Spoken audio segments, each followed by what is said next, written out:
I'm Andrea Jacobs. I'm the Director of Education at Keshet. On behalf of Keshet, the Boston-based community organization working for the full inclusion of gay, lesbian, bisexual, and transgender Jews, and the larger queer Jewish community, I want to thank each of you for being here tonight.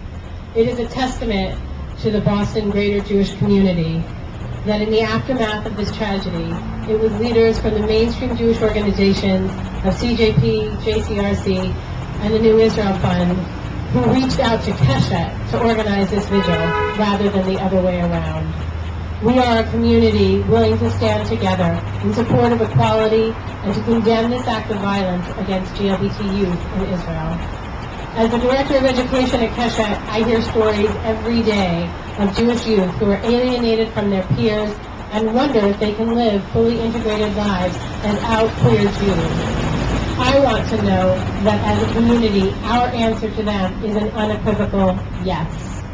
So my question to each of you is, what's next? When we leave this vigil this evening, what will be the legacy we build together to honor the memories of Nir and Liz? It's easy to point to an obvious and overt act of hate and condemn the perpetrators.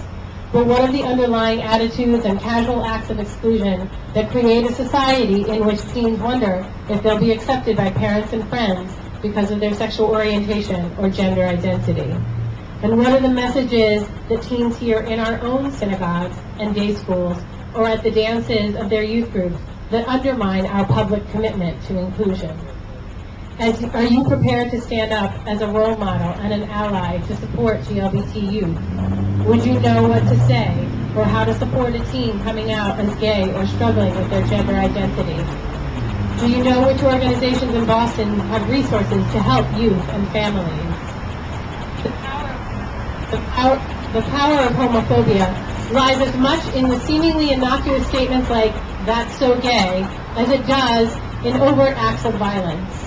It lies, too, in the inaction of bystanders who see and hear but do not act because they are not prepared to risk their own comfort to counter the messages of exclusion and hate.